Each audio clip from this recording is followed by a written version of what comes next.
오늘도 저희들을 부르셔서 또 주님을 찬양케 하시고 또 저희들에게 필요한 주의 말씀을 들려주시니 감사합니다. 오늘도 주시는 말씀을 통하여 저희들을 구원하신 하나님이 어떠한 분이신지 더 깊이 깨달아 알게 하시고 또 하나님의 자녀로 부름받은 저희들이 이 땅에서 어떠한 삶을 살아야 할지 오늘 말씀으로 깨닫게 하여 주시옵소서. 예수 이름으로 기도합나이다. 아멘. 오늘 제목은 요한계시록 어떻게 읽을 것인가. 대단히 중요합니다. 아마 여러분이 이 요한계시록 어떻게 읽느냐에 따라서 내용이 달라집니다. 그래서 오늘 이 내용을 우리가 함께 논하기 전에 이 전체 내용이 무엇인지 잠시 살펴볼 필요가 있습니다. 이미 알고 있는 분들이 있지만 우리 모르시는 분들을 위해서 전체 내용을 간단히 한번 소개할까 그럽니다. 요한계시록은 7개의 환상으로 되어 있어요. 7개의 환상으로. 제일 먼저 첫 번째가 7개의 교회가 등장합니다. 첫 번째 환상은 7개의 교회와 연관되어 있습니다. 그 7개 교회는 아시아에서 이렇게 선출한 거기서 뽑아진 교회들인데 이 교회들을 선정한 이유는 주님께서 교회들에게 주신 필요한 말씀들을 모든 조건을 가지고 있는 교회들이에요. 이 교회 이 동네에는 신전이 있었고 그 로마의 황제의 신을 섬기라고 하는 핍박이 있는 곳이었습니다. 그래서 핍박을 만난 교회들. 그 다음에 헬라 철학이 유명하기 때문에 그 당시 많은 철학들, 특별히 영주주의가 발달해서 이 영주주의가 교회에 침투해서 많은 교회들이 거짓 교훈에 또 이렇게 혼돈되어 있는 상태에 있었고요. 또 하나가 그 당시의 문명입니다. 이 로마의 문화는 굉장히 매혹적이었어요. 여러분이 아마 어제 풋볼을 보신 분도 계실 텐데 아마 진 거 보고 속상한 분도 계시고 그만큼 이 문화는 우리에게 영향력을 줍니다. 이기면은 굉장히 기쁘고 그 당시에 원형 극장이 있어서 사람들이 유일하게 즐길 수 있는 게임들이에요. 자기가 누구를 선정에 따라서 그 전투사가 지면은 속상하고 자기가 배팅한 전투사가 이기면은 굉장히 기쁜 오늘 우리와 같은 심정의 문학을 누리고 있는 그런 시대였습니다. 그 당시에 건축물이라든지 어떤 조각상이라든지 이런 문화들이 굉장히 매력적인 도시였어요. 이 문화에 또 빠져서 또 그 문화와 함께 어울리고 있던 교회들. 실제 그 당시에는 핍박이 있었고 또 거짓 교인의 어떤 이렇게 유혹이 있었고 또 미혹들이 있었습니다. 그래서 이런 세상의 어떤 이 유혹에 대해서 미혹에 대해서 견디는 교회들이 있고 넘어지는 교회들이 있었어요. 그래서 이런 교훈을 주기 위해서 7교회가 선정이 되었는데 어떤 교회는 핍박에 넘어진 교회도 있고 어떤 교회는 영주주의 철학을 받아들여서 성경을 왜곡시켜서 이해한 교회들이 있었고 어떤 교회는 마치 그 마지막 교회 라오디게 교회 같이 세상의 문명에 어떤 물질에 빠져서 미지근한 신앙을 가진 그런 교회들이 있었습니다. 책망을 받는 교회도 있었고 칭찬을 받는 교회도 있고 어떤 교회는 칭찬이 없는 교회가 있고 7개의 교회가 등장해요. 그래서 여기에 약속을 합니다. 그러나 너희가 이와 같은 핍박이 있고 미혹이 있고 유혹이 있다 할지라도 잘 견디고 인내하라고 말합니다. 승리하는 자에게 내가 놀라운 상을 줄 것이다. 영원한 생명을 줄 것이고 내가 나중에 천국에서 생명나무 열매를 먹을 것이고 하나님과 더불어 보좌에 앉을 것이고 이런 약속을 줍니다. 그러면서 그 다음에 환상으로 넘어가는데 그 다음은 천상의 교회들의 모습이 등장해요. 첫 번째 모습이 지상교회에 초점을 두었다면 두 번째 환상은 천상의 교회들, 이미 구원받은 교회들이 천상에 모여 있습니다. 거기에 하나님이 등장하고 예수님이 등장합니다. 그런데 하나님의 보좌에 앉아 있는데 하나님의 손에 큰 두루마리 책이 하나 있는 거예요. 거기에 잘 보았더니 7개의 인, 도장이 찍혀 있습니다. 그런데 한 천사가 나타나서 누가 그 두루마기에 찍힌 인을 띨 것인가? 이 온 천하에 그것을 띨 자가 없도다 그럽니다. 그 사도 요한이 그 소식을 듣고 정말 그 인을 뗄 자가 없어가지고 울고 있어요. 그랬더니 이미 천상에 있는 하나의 그 한 장로가 나와서 울지 말라 그럽니다. 그것을 뗄 자가 있다. 바로 그것은 어린 양 예수 그리스도가 그 인을 뗄 것이다 라고 이야기합니다. 그래서 하나의 이제 이 그리스도가 인을 하나씩 뗄 때마다 이 세상에 재앙이 떨어져요. 두 번째 인을 떼면 또 두 번째 다른 재앙이 떨어집니다. 그리고 이제 마지막에 일곱 번째 인을 뗄 때 다른 환상으로 또 바뀌어요. 전환됩니다. 그게 7개 나팔이 등장해요. 7개 나팔. 그 첫 번째 7개의 교회면 그 교회가 끝나면서 7개 인을 떼는 장면이 나오고 그 다음에 장면이 7 나팔입니다. 여기도 나팔을 불 때마다 또 재앙을 받습니다. 근데 이 재앙은 모든 사람이 죽지 않냐고 3분의 1만 죽어요. 이 나팔을 불 때. 두 번째 인을 뗄 때에도 3분의 1이 죽고 세 번째 인을 뗄 때도 3분의 1이 죽고 그 첫 번째 인을 뗄 때에는 땅에 재앙을 받아 땅이 3분의 1이 죽고 두 번째 재앙을 나팔을 불 때에는 뭐 바다에 또 생물이 3분의 1이 죽고 또 나팔을 불 때에는 사람의 3분의 1이 죽고 또 나팔을 불 때에는 이 우주가 3분의 1이 어둠에 갇혀버립니다. 그렇게 3분의 1 죽어요. 나팔 이해할 수 있죠? 나팔은 전쟁할 때 경고, 이제 전투 준비하자 경고성을 말합니다. 그래서 모든 사람이 재앙을 받지 않냐고 3분의 1만 죽어요. 이거는 경고입니다. 내가 만약에 이 경고를 무시하게 되면 완전히 멸할 것이다를 선포하기 위해서 3분의 1만 죽는 게 나팔이 불 때입니다. 그 다음에 7번째 나팔을 불 때 또 다른 장면 환상으로 바뀌어버립니다. 마지막 7번째 이 인을 뗄 때나 나팔은 그 다음에 환상으로 바뀌는 전환이에요. 7번 나팔을 불 때 그 다음에 또 다른 환상이 나옵니다. 거기에 7개의 상징적인 모습이 나와요. 용이 등장하고 땅에 나온 짐승이 등장하고 바다에 나온 짐승이 등장하고 여인이 등장하고 아이가 등장하고 이렇게 등장합니다. 그 여기에 등장한 인물이 뭔가 하면은 이 하나님의 심판, 재앙을 받는 대상이 누구인가를 보여주는 거예요. 과연 이 심판은 누구에게 부어져요? 교회를 핍박을 하고 미혹을 하고 유혹하는 대상들에게 재앙이 부어지는데 이들을 주도하는 대상이 누구냐 그 말입니다. 그래서 용, 사탄이 등장하고 사탄의 동역자, 바다에 나온 짐승, 땅에 나온 짐승, 그리고 그를 따르는 무리들, 음녀입니다. 예수를 따르는 무리가 교회라고 한다면 교회가 아주 이 정결한 신실한 신부라면 여기에 마귀를 따르는 자들은 음녀, 음탕한 여인입니다. 그래서 여기에 심판을 받는 대상이 누군가를 하나의 실체를 한 명 한 명 보여줘요. 그게 7개의 상징입니다. 그러니까 마지막에 상징이 끝나면서 그 다음에요 7개의 대접이 등장해요. 대접은 밥 먹는 대접입니다. 그 대접에 이 대접을 천사가 하나 쏟을 때마다 재앙을 당합니다. 그때는 어때요? 이 대접은 나팔과 틀리죠. 나팔은 하나의 경고성이기 때문에 3분의 1이지만은 대접을 쏟을 때는 모든 대상이 죽음을 당합니다. 그 첫 번째 땅에 쏟을 때 땅이 3분의 1이 죽었어요. 여기엔 대접을 땅에 쏟음에 땅의 모든 사람이 죽습니다. 그 다음에 바다의 모든 생물이 죽습니다. 그 다음에 하늘의 모든 천지가 까맣게 돼버립니다. 사람이 다 죽어버립니다.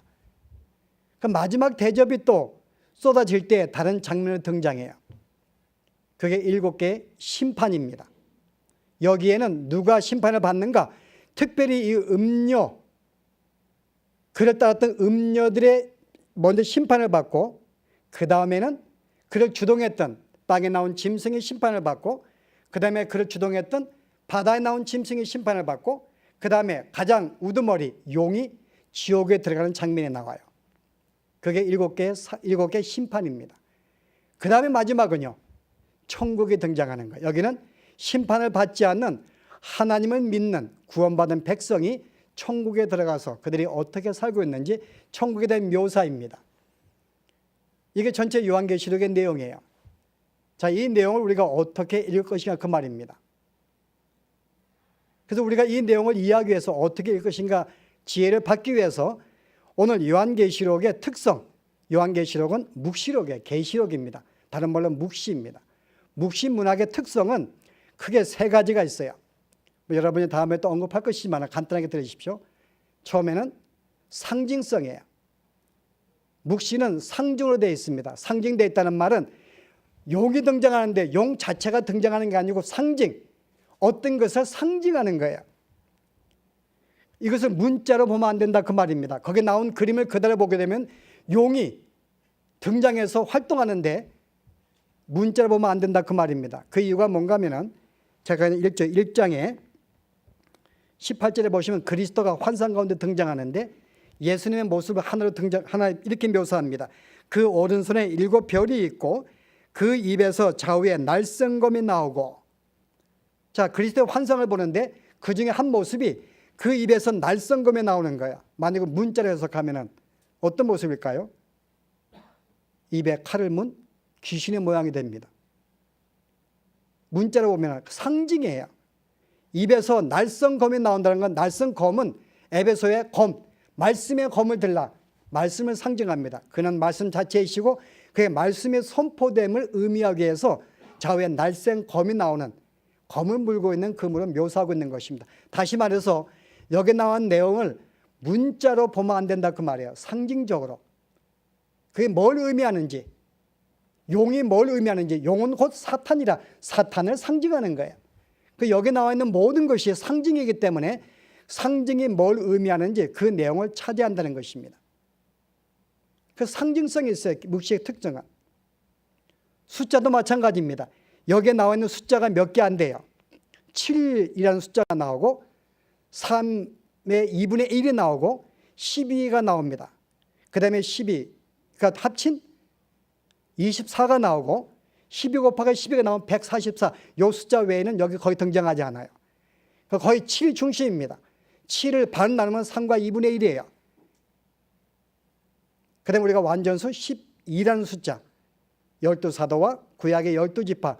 그래서 우리가 24장로하면 24장로가 천국에 장로가 있다는 것이 아니라, 알겠죠? 12, 구약의 12지파, 신약의 12사도, 전체 구원받은 백성을 의미하는 24장로 등장하는 건 모든 구원받은 백성이구나, 이렇게 알 수 있습니다. 그 숫자도, 여러분 숫자는 문자로 보면 안 됩니다. 거기에 3과 2분의 1 나왔기 때문에 3과 2분의 1인가 보다. 여기 어떤 여인이 1260일 3년 반 동안 그가 사탄의 핍박을 패서 광야로 도망갑니다. 하나님이 그를 보호해줘야 3년 반 동안 교회가 핍박을 받는가 보다, 그러시면 안 됩니다. 3년 반이 나오는데 마지막 때에, 그러면 러시아가 지금도 얼마나 오랫동안 핍박을 받았어요. 중국도 마찬가지입니다. 지금은 북한도 지금도 핍박을 받고 있어요. 3년 반 동안 핍박을, 숫자죠. 우리가 7이 완벽한 숫자라면 그의 반은 3년 반, 3년과 2분의 1은 어떤 제한된 숫자입니다. 어떤 제한된 기간 내에, 하나님이 정해진 시간 내에 교회가 핍박을 받게 될 것이라는 의미합니다. 그 첫 번째, 이건 상징성이라는 거예요. 문자로 풀면 안 된다. 그 의미가 무엇인지를 발견하고 의미를 찾아야 한다는 거죠. 두 번째가 초월성입니다. 묵시록의 특성은 초월성. 초월이라는 것은 시간과 공간을 초월해요. 내가 지금 이렇게 우리는 지금 지상에 우리 교회가 있습니다. 그 동시에 우리는 천국에 있는 거예요. 초월성입니다. 공간을 초월합니다. 지금 여러분이 이 땅에 지금 여기 모여서 예배하고 있지만 동시에 우리는 지금 천상에서 하나님께 예배하고 있어요. 실감하십니까? 우리 다이자매 거기 있는데 지금 여기 예배하고 있지만 동시에 다이자매의 영혼은 천상에서 하나님께 예배하고 있어요. 제 말이 아니고 성경의 말씀입니다. 하나만 제가 읽을게요. 에베소서 말씀을 제가 하나 읽겠습니다. 자, 2장의 5절 말씀. 허물로 죽은 우리를 그리스도와 함께 살리셨고 또 함께 일으키사 그리스도 예수 안에서 함께 하늘에 앉히시니. 자, 우리는 그리스도와 함께 십자가에 죽고 그리스도와 함께 부활되었는데 하나님께서 그리스도와 함께 그를 일으켜서 그리스도와 함께 보좌에 앉혔다고 말합니다. 인간의 이성으로 이해할 수 없지만 이게 영적인 진리입니다. 우리는 내가 구원받는 그 순간에, 내가 부활하는 그 순간에 내 영혼도 함께 하나님이 그리스도와 부활시켜서 그를 그리스도와 함께 하늘의 보좌에 앉히셨다고 말합니다. 그래서 우리는 이 땅에 지상교회가 존재한 동시에 우리는 천상의 교회로 우리는 존재하고 있는 것입니다. 비록 우리는 그걸 보고 있지 못하는 거예요. 왜냐하면 우리의 영혼은 그리스도와 함께 있고 그리스도가 하늘의 보좌에 계시기 때문에 그와 함께 우리 영혼이 있는 것입니다. 이해가 되십니까? 우리는 믿음으로 받아들이는 거예요. 그래서 지상교회는 동시에 우리는 천상교회, 우리의 모습이 천상에 있는 것입니다. 이게 초월성이에요. 그래서 오늘 요한계시록은 이 앞에 있는 7교회, 지상의 교회를 이렇게 모습을 보여주면 동시에 우리에게 힘과 용기를 주기 위해서 우리가 지금 천상에 있음을 갑자기 천상교회로 환상이 바뀌어버립니다. 거기에 하나님이 등장하고 예수님이 등장하는 거예요. 그리고 일단 그 다음에 벌어진 모든 이 심판의 멸망이 어디에서 비롯되었는가? 어디에서요? 하나님의 손에서 이제 심판이 비롯됨을 보여주는 것입니다. 이게 초월성이에요. 그래서 이미 우리가 우리의 육체까지 구원을 받을 텐데 앞에 주님이 오실 때 미래에 우리의 영혼이 우리의 육체가 구원받을 것입니다. 그것이 이미 어떻게 해요? 이미 현재 이미 우리의 모습으로 보여주는 거야. 천상에서 우리가 어떻게 살지를. 그게 바로 초월성입니다. 또 하나의 특성은 반복성이에요. 계시록은 반복적입니다. 오늘 이걸 이해하기 위해서 여러분들이 구약의 묵시록, 계시록이 하나 있습니다. 그게 뭘까요? 물론 몇 개 책인데 그중에 대표적인 것이 다니엘서입니다. 다니엘서의 내용이 12장까지 되어 있는데 그 내용이 어떻게 전개가 되고 있는가 한번 보실래요? 이미 우리가 알고 있는 거기 때문에 제가 한번 보겠습니다. 한번 보실래요? 다니엘서 2장. 자, 2장은 어떤 내용이에요? 이스라엘 백성이 포로로 끌려갔습니다. 바벨론에. 근데 바벨론 왕 느부갓네살 왕이 꿈을 꿨어요. 근데 이 꿈을 풀지를 못하는 것입니다. 그래서 모든 그 당시에 방백과 술사를 불러서 이 꿈이 무엇이냐? 내가 꿈도 기억하지 못해요. 근데 뭔가 기이한 거예요. 근데 아무도 알아맞히지 못하는 것입니다. 근데 다니엘이 풀려가요. 그래서 그가 하나님께 기도해서 그가 꾼 꿈이 무엇인지를 알고 해석까지 하나님께 받아냅니다. 그리고 이제 뭐라고 해석해요? 한번 보실래요? 다니엘서 2장에 보시면은 31절에 제가 읽습니다. 왕이여, 왕이 한 큰 신상을 보셨나이다. 그 우상의 머리는 정금이요, 가슴과 팔들은 은이요, 배와 넓적다는 녹시요, 그 종아리는 철이요, 그 발은 얼마는 철이요, 얼마는 진흙이니이다. 또 왕이 보신즉 사람의 손으로 하지 아니하고 뜨인 돌이 신상의 철과 진흙의 발을 쳐서 무너뜨림에 철과 진흙과 녹과 은과 금이 다 부서져 다 없어져 버리고 우상을 친 돌은 태산을 이루어 온 세계가 가득하나이다. 이런 신상을 본 거예요. 근데 그 다음에 그 꿈을 풀어줍니다. 어떻게 풀어줘요? 자, 36절에 그 꿈은 이러한즉 내가 이제 그 해석을 왕 앞에 진술하리이다. 왕이요, 왕은 열왕의 왕이십니다. 바로 이 뭐라 그래요? 첫 번째 이 금머리는 바로 왕입니다. 그게 바로 어때요? 38절에 다 다스리는 권세를 왕에게 주었는데 왕은 곧 금머리입니다. 바벨론을 말하는 거죠. 그런데 왕의 후에 왕만 못한 다른 나라가 일어날 것이요, 그 다음에 왕이 바벨론이 멸망하고 그 다음 나라가 일어납니다. 그게 바로 은이에요. 은은 금보다 경제가 약해요. 그러나 군사가 강합니다. 메디아 파사. 그 페르시아가 바벨론을 물리칩니다. 그 다음에 뭐라 그래요? 자, 셋째로 또 녹과 같은 나라가 일어나서 온 세계를 다스릴 것이며 청동으로 세계를 지배한 나라, 알렉산더, 헬라입니다. 바로 헬라가 청으로서 온 세계를 점령해요. 그때 페르시아가 멸망합니다. 그 다음에 뭐라 그래요? 그 다음에 넷째 나라는 강화가 철 같으니 철기 문화로 세계를 지배했던 거, 로마입니다. 로마가 헬라를 무너뜨려요. 이때 왜냐하면 얼마는 철이요 얼마는 흙이라 했는데 로마는 세계를 점령하면서 모든 걸 자기의 속국으로 만들면서 실제 많은 나라가 하나의 동맹을 맺은 게 로마입니다. 그래서 어떤 나라는 강하고 어떤 약해요. 철과 흙으로. 근데 그때 사람의 손으로 만들지 하나의 돌이 떠서 그걸 우상을 쳐거셔가지고 다 무너집니다. 그리고 그 돌이 쌓여가지고 온 세상에 가득 찹니다. 이 뜨인 돌, 페트라, 바로 그리스도를 말하죠. 그때 로마가 지배할 때 그리스도가 탄생해서 바로 주님을 믿는 교회가 온 세상에 가득할 것입니다. 라는 꿈을 꾼 것입니다. 그러니까 실제 이 꿈이 다니엘서 2장의 이 묵시가, 계시가 앞으로 이 바벨론부터 586년부터 계속 예수님의 탄생할 때까지 내 나라가 계속 이렇게 어떻게 나라가 바뀔 것이고 마지막 로마 시대에 그리스도가 탄생함을 보여준 것입니다. 근데 이것으로 끝나지 아니하고 그 다음에 7장 가서 보실래요? 다니엘서 7장에. 자, 7장에 보았더니요. 다니엘이 진술하여 가로되 2절에 내가 밤에 이상을 보았는데 하늘에 네 바람이 큰 바다로 몰려오더니 큰 짐승 넷이 바다에서 나왔는데 그 모양이 각각 다르니 첫째는 사자와 같은데 독수리의 날개가 있더니 내가 볼 사이에 그 날개가 뽑혔고 그 또 땅에서 사람처럼 두 발로 서게 입었으며 또 사람의 마음을 받았고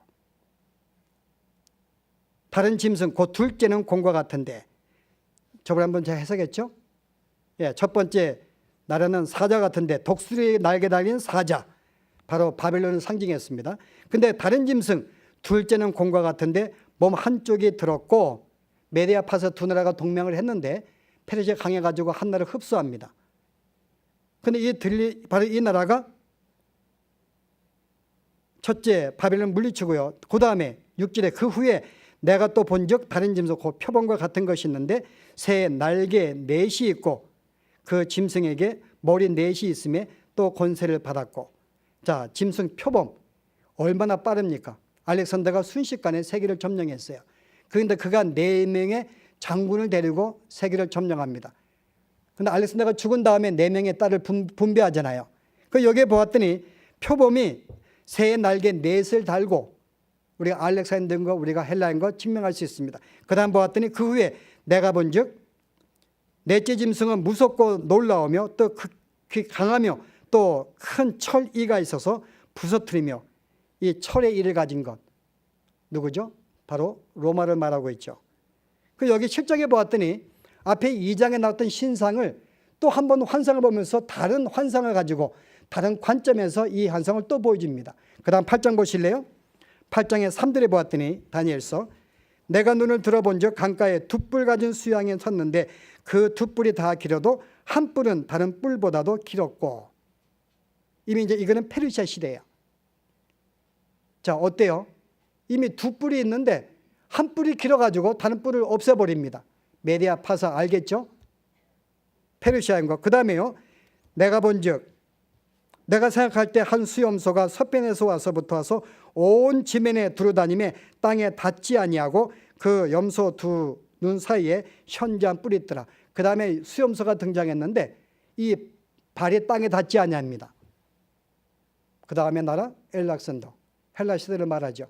그 실제 이 다니엘서가 묵신데 내용이 하나의 계속 한 사건을 보여주는 게 아니라 한 사건을 계속 반복적으로 다른 관점에서 다른 환상으로 계속 보여주는 게 이게 반복적인 거예요. 무슨 말인가? 요한계시록의 내용이 어떻게 전개된다고요? 하나의 직선으로 앞으로 나아가는 이런 구조가 아닙니다. 어떤 구조겠어요? 하나의 나선 모양으로 앞으로 나아가는 구조를 말하는 거예요. 쉽게 설명하면 뒤의 내용이 다시 앞의 내용을 한 70%, 한 90% 정도를 반복해서 다시 다른 관점에서 다른 환상을 통해 다시 반복해지는 내용이라 그 말입니다. 이해하셨는가요?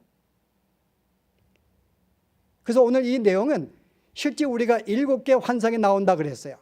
그 7개 환상에 7교회, 7인, 7나팔, 7대접, 7심판, 7메시지, 7상징 이것들은 하나의 직선의 연속적인 내용이 연대순이 아니라 계속 내용을 반복적으로 보여주는 그런 내용이라는 것입니다.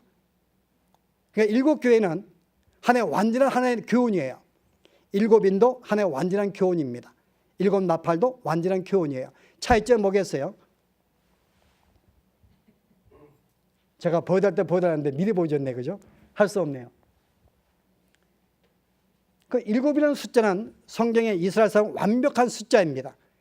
그 7교회는 실제 그 당시에 많은 더 중요한 교회들이 많이 있음에도 불구하고 7교회만 선정한 것은 왜 선정했다고요? 완벽한 교회를 말하기 위해서.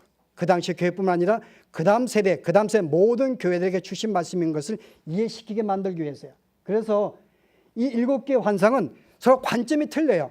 똑같은 내용인데 관점이 틀립니다. 어떤 관점이? 일곱 교회는 지상교회에 초점을 둔 거예요. 일곱 위는요, 천상교회에 초점을 둔 것입니다. 그 다음에 일곱 나팔은요, 지금 교회를 핍박하고 유혹하는 세상인들에게 경고하는 데 초점을 둔 거예요. 그 다음에 일곱 상징은요, 교회를 핍박하는 대상이 누군가, 적대 세력이 누군가를, 그들의 세력을 자세하게 보여줍니다. 그 다음에는요, 일곱 심판, 정말 하나님이 잔인하게 경고했음에 불구하고 말을 듣지 않았기 때문에 그들을 완전히 멸하시는 장면이 나와요. 그 다음에 일곱 심판은요, 자세하게 그들을 왜 심판하는지 일곱 메시지가 들어가요. 하나하나 심판하면서요, 여기에 땅에 나온 짐승, 바다에 나온 짐승, 용들이 심판받는 모양이 나옵니다.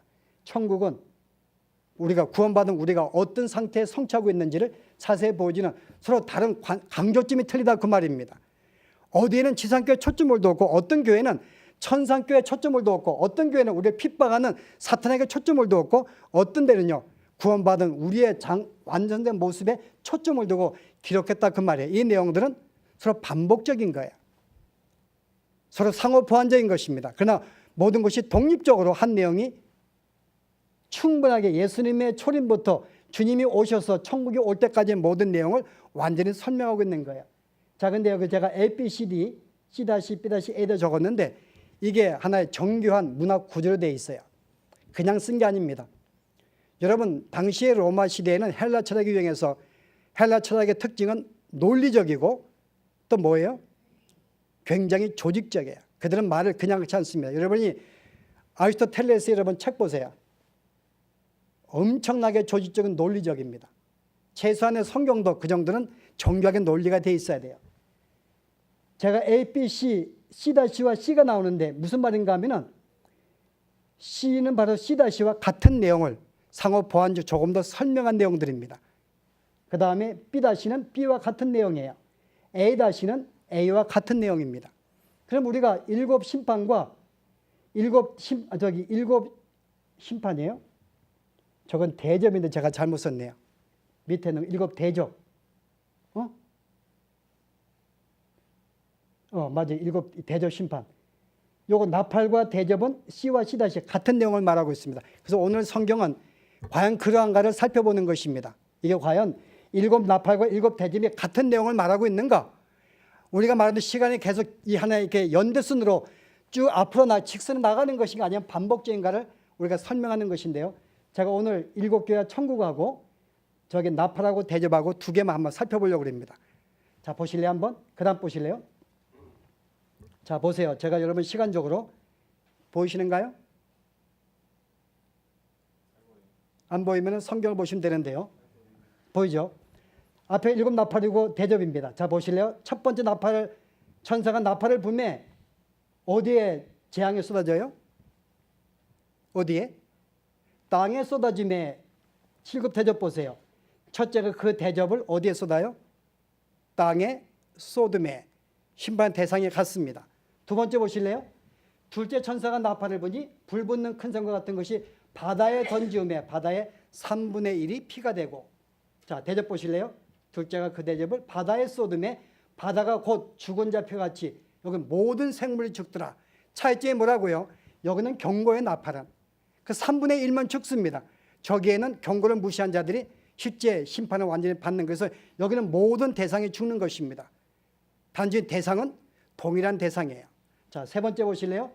셋째 천사가 나팔을 부니 아니 넘어가면 안 되죠. 자, 햇빛과 타는 큰 별이 하늘에서 떨어져 어디에요? 강들의 3분의 1과 여러 물샘에 떨어지니 물이 쓰게 됩니다. 그 사람들이 못 마시는 거예요. 자, 세 번째 대접 보실래요?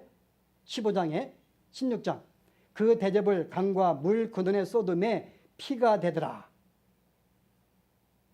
어떻게 돼요? 여기는 똑같은 대상입니다. 강과 물에 쏟아졌어요. 네 번째 천사가 나팔을 부니 해 3분의 1과 달 3분의 1과 별 3분의 1이 어두워집니다. 넷째가 대접을 쏟으니 어떻게 해요? 해가 권세를 받아 불로 사람을 태우니 사람들이 똑같이 해에 대해서 나옵니다. 다섯째가 나팔을 불매 황충 짐승의 영계가 나와서 사람들은 물어가지고 달달 동안 괴롭힘을 당합니다. 다섯째가 그 대접을 짐승의 보좌에 쏟으니 그 짐승의 사람들을 물어서 괴롭게 만듭니다. 6번 천사가 나팔을 부니 큰 강 유브라데에 결박한 4 천사가 놓여서 사람의 3분의 1을 죽입니다. 6자가 그 대접을 큰 강 유브라데에 쏟음에 강물이 말라서 거기에 하나님과 대적해 나온 사람들, 왕들과 군사들이 죽임을 당합니다. 마지막 7번째는 전환이에요. 자, 어때요 여러분? 7 나팔과 7 대접이 똑같은 재앙을 받는 대상을 두고 말하고 있는데 차이점은 이쪽은 경고성으로 3분의 1만 죽는 것이고 저쪽은요, 모든 대상이 죽임을 당하는 것입니다. 같은 내용을 말하고 있는 거예요. 한 가지 참고할 것은 이 심판을 받는 대상이 누굴까요? 교회일까요? 교회를 핍박하고 있는 세상과 적그리스도일까요, 여러분? 대상이 누구죠? 잘 보세요, 여러분. 경고라는 것은 그들이 다 죽임을 당하지 않았기 때문에, 심판을 받아도 다 완전히 멸망하지 않았기 때문에 내 재산을 3분의 1을 빼앗겼어요. 그렇다고 하니까 돌아오는 게 아닙니다. 자, 대상들이 어떤가 보세요, 여러분. 쭉 보시면은 5번째 보세요. 천사가 나팔을 부니 황충이 연기 가운데 땅에 오매 저희가 이르시되 오직 이마에 하나님의 입맞지 아니한 사람들만 해하라 하시더라. 누구를 해하라고요? 하나님의 백성으로 입맞은 도장 찍힌 사람들은 해하지 말라는 것입니다. 남은 사람만 죽이라는 거예요. 그 다음에요, 대접 보실래요? 첫째가 땅에 쏟으면 누구한테요? 짐승의 표를 받은 사람들과 그 우상에게 경배한 자들에게 나더라. 하나님을 섬기지 않는 우상을 섬긴 자들에게 재앙을 쏟습니다. 그 다음 보실래요? 셋째가 그 대접을 땅과 바다에 쏟으니 저희가 성도들과 선자들의 피를 흘렸으므로 저희로 피를 마시게 하시는 것이 합당하니이다. 교회를 핍박한 자들에게 이 재앙을 붓는 것이, 먹게 하는 것이 합당하다는 것입니다. 받는 대상이 하나님을 대적하는 자들이에요. 그 다음에 넷째가 대접을 쏟으니 사람들이 하나님의 이름을 회방하며 여전히 내가 핍박을 받아도 하나님을 대적합니다. 그 다음에요, 5자가 그 짐승을 보좌에 쏟으니 그 나라가 어두워지고 아파서 고통당해요. 아픈 것을 인하여 하늘의 하나님을 회방하고 저희 행위를 회개치 아니하더라. 여전히 하나님을 대적하고 회개치 아니합니다. 자, 이 정도 내용 볼 때 대상이 누구라고요? 성도들이 아니라 하나님을 대적하는 바로 이 세상과 마지막 그들이 받는 심판을 말하고 있는 거예요. 그래서 요한계시록은 너가 비록 핍박을 당하고 환난을 당하고 내가 미혹과 유혹을 당하지만은 인내하고 견디라는 거예요. 왜냐하면은 실은 그들의 이 사탄의 핍박은 얼마 되지 않을 것이고 너는 견딜 수가 있고 내가 그들을 영원히 심판하고 없앨 거기 때문에 여기에 너무 기죽지 말라 그 말입니다. 그래서 여기 나와 있는 모든 재앙은 하나님을 대적한 자들이 받고 있는 거야. 자, 그래서 우리가 7 대적과 7 나팔의 같은 내용과 알고 있습니다. 자, 그 다음에 또 보실래요? 첫 번째 7 교회와 마지막 7 천국에 대해서. 자, 7 교회가 등장하는데 1장부터 3장까지가, 마지막에 천국은 20장 22장입니다. 자, 7 교회가 나오는데 거기다 5 교회가 책망을 받아요. 어떤 교회는 승리합니다. 그러나 그들에게 말하기를 만약에 너희가 계속 그 믿음을 지킨다면, 만약에 너희가 그 미혹을 이긴다면, 내가 만약에 그 어떤 핍박을 견딘다면 이런 상급을 주겠다는 거예요. 자, 에베소 교회에게 주신 것, 이기는 자에게 내가 하나님의 나군에 있는 생명나의 과실을 먹게 하리라. 자, 천국에 등장하면서 어떻게 해요? 강우에 생명나무가 있어 12가지가 실과를 맺히되 그 실과 맺히되 그 나무의 잎사귀들은 만국을 손생하기 위하여. 자, 생명나무를 먹고 소생하는 장면이 등장합니다. 성취가요. 서문학교회, 이기는 자는 둘째 사망의 일을 받지 않겠다. 자, 20장 보세요. 이것이 둘째 사망 곧 불꽃이라. 누구든지 이 생명책에 기록되지 못한 자는 불꽃에 던지우리라. 세 번째, 버가모교회, 이기는 그에게는 내가 감추었던 만나를 주고 또 힌두를 줄 텐데, 만나는 양식입니다. 힌두는 승리자에게 주는 표시예요. 보시, 어린 양의 혼인잔치에 참여하는 자들이 복이 있다 말합니다. 만나를 먹죠. 또 그들은 하나님의 참되신 말씀이라고 성취합니다. 두아드라 교회, 이기는 자에게 끝까지 내 말을 지키는 그에게 만국을 다스리는 권세를 주리니 내가 또 그에게 새벽벌을 주리라. 자, 나 예수는 다윗의 뿌리요 자손이니 곧 광명한 새벽벌이라. 바로 그리스도를 소유하고 함께 거하는 것 말합니다. 사대교회, 이기는 자는 이와 같이 흰 옷을 입을 것이요 내가 그 이름을 생명책에서 반드시 흐리지 아니하고. 보실래요? 무엇이든지 속된 것이나 가증한 일 또는 거짓말하는 자는 결코 그리로 들어가지 못하되 오직 어린 양의 생명책에 기록된 자들만 천국에 거하게 됩니다. 필리포 교회가 뭐예요? 이기는 자는 내 하나님의 성전에 기둥이 되게 하리니 하늘에서 내려오는 새 예루살렘의 이름과 나의 새 이름을 그 위에 기록하리라. 자, 예루살렘 성이 내려옵니다. 천국에서 하늘에서 내려오는 거룩한 성 예루살렘에 보이니 그 성의 성곽은 12귀처석이 있고 그 위에 어린 양의 12사도의 12이름이 있더라. 마지막에요. 라오디게아 교회. 이기는 그에게는 내가 보좌 앞에 앉게 하라. 주기를 내가 이기고 아버지 보좌에 함께 앉는 것 같이 하리니. 자, 하나님의 어린 양의 보좌가 그 가운데 있으니 그를 섬기더라. 자, 내용 보실 때에는 앞에 있는 7교회가 등장하면서 마지막에 A는 A와 C와 매칭이 맺혀 있어요. 그 모든 약속이 어떻게 성취되는가를 보여주는 것이 바로 천국의 모습입니다. 자, 그렇다면 우리가 한 가지 가질 질문은 뭔가 하면요. 그러면 만약에 매 모든 7교회, 모든 장마다 예수님의 초림부터 재림의 구원의 완성이라면 모든 이 환상의 끝마다 믿는 성도가 구원을 받거나 믿지 않는 자가 지옥에 가는 모습이 나오지 않겠는가? 이거 살펴봐야 됩니다. 자, 보실래요? 그 다음 마지막에 완성 보십시다. 7교회가 끝날 때 어떤 일이 벌어져요? 4장 1절에 이후에 보니 하늘에 열린 문이 있는데 내가 들은 바 이리로 올라오라. 이후에 마땅히 될 일을 내게 보이라. 그 다음에 24장로가 나와서 경배하는 모양이 나옵니다. 7개 그 다음에요. 7인이 뜰 때 마지막에 7장이에요. 7장의 마지막은 뭐죠? 이후에 보니 각 나라와 족속과 백성과 방언에서 아무라도 능히 셀 수 없는 큰 무리가 흰 옷을 입고 어린 양의 저희 목자가 되사 생명수 샘으로 인도하시고 하나님께서 저희 눈에서 눈물을 씻겨주실 것이라. 그 다음에 7나팔 마지막 때가 재림입니다. 11장 7천사가 나팔을 불며 하늘에서 큰 음성이 나서 가로되 세상 나라가 우리 주와 그리스도와 나라가 되어 그가 세세토록 왕노릇 하시려다 하니 하느님 앞에 자기 보좌 앞에 앉은 24장로들이 엎드려 얼굴을 대고 하나님께 경배하여 가로되 감사옵나니. 구원받았으니까 찬양하는 것입니다. 그 다음에 7상징 마지막입니다.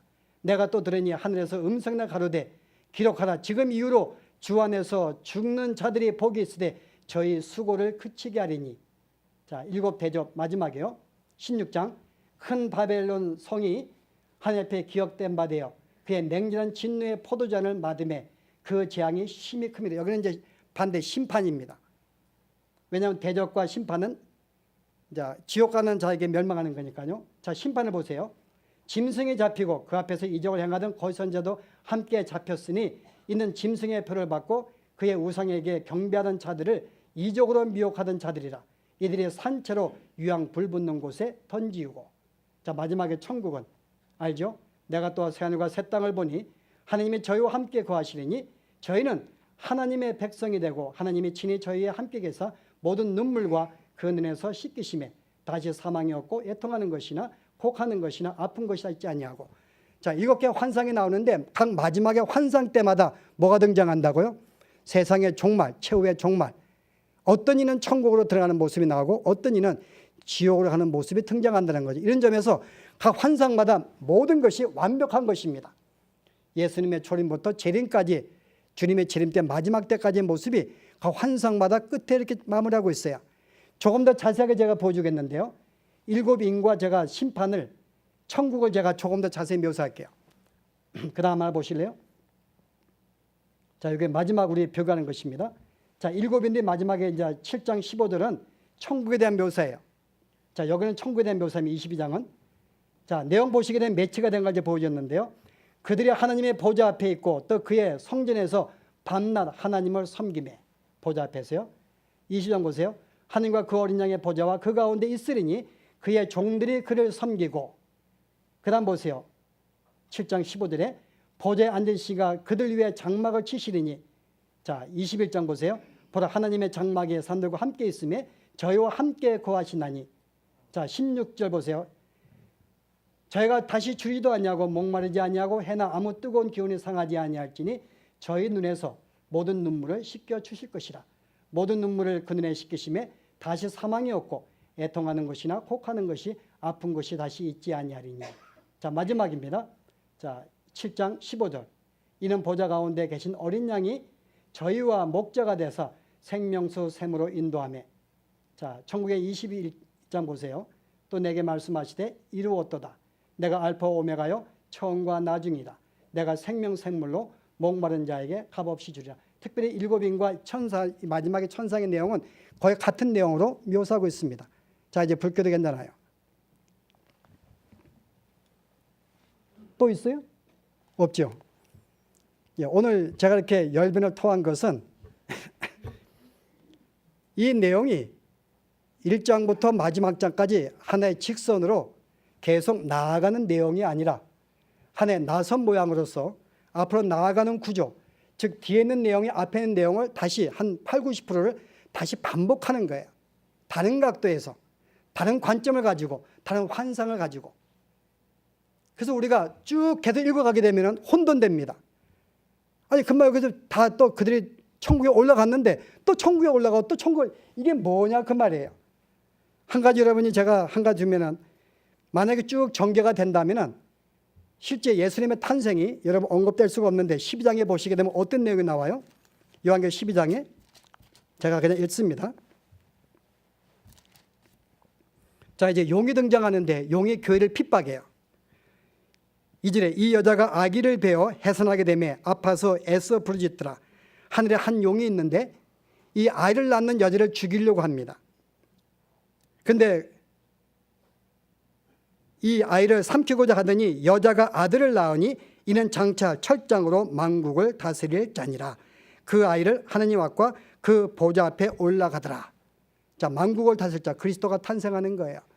구약의 교회에서 사모했던, 기대했던 그리스도가 탄생합니다.